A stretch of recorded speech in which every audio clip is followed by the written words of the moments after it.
ഒമാനിൽ വൻ ജ്വല്ലറി കവർച്ച. ജ്വല്ലറി കുത്തി തുറന്ന് 23 കോടിയിലധികം രൂപയുടെ സ്വർണ്ണാഭരണങ്ങൾ കവർന്നു. സംഭവത്തിൽ ടൂറിസ്റ്റ് വിസയിലെത്തിയ 2 യൂറോപ്യൻ വിനോദസഞ്ചാരികൾ പിടിയിലായി.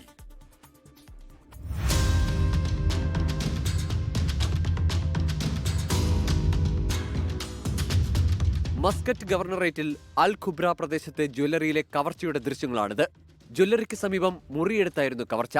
ചുമര് തുരന്ന് അകത്തു കയറിയാണ് ആഭരണങ്ങൾ കവർന്നത്. 1 മില്യൺ ഒമാനി റിയാലോളം വരുന്ന ആഭരണവും പണവുമാണ് കവർച്ച നടത്തിയത്. അതായത് 23 കോടിയോളം രൂപ വില വരും.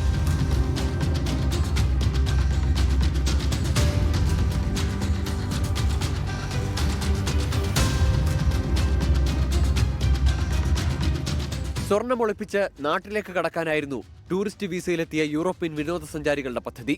കൃത്യമായ അന്വേഷണത്തിനും ട്രാക്കിങ്ങിനും ഒടുവിൽ റോയൽ ഒമാൻ പോലീസ് പ്രതികളെ അറസ്റ്റ് ചെയ്തു. കുറ്റകൃത്യത്തിനുപയോഗിച്ച ഉപകരണങ്ങൾ പിടിച്ചെടുക്കുകയും ചെയ്തു. സിഫ പ്രദേശത്തെ കടൽ തീരത്ത് ഒളിപ്പിച്ചിരുന്ന മോഷ്ടിച്ച ആഭരണങ്ങൾ കണ്ടെടുത്തു. വാടകയ്ക്കെടുത്ത ബോട്ടിലാണ് മോഷ്ടിച്ച ആഭരണങ്ങൾ ബീച്ചിലെത്തിച്ചത്.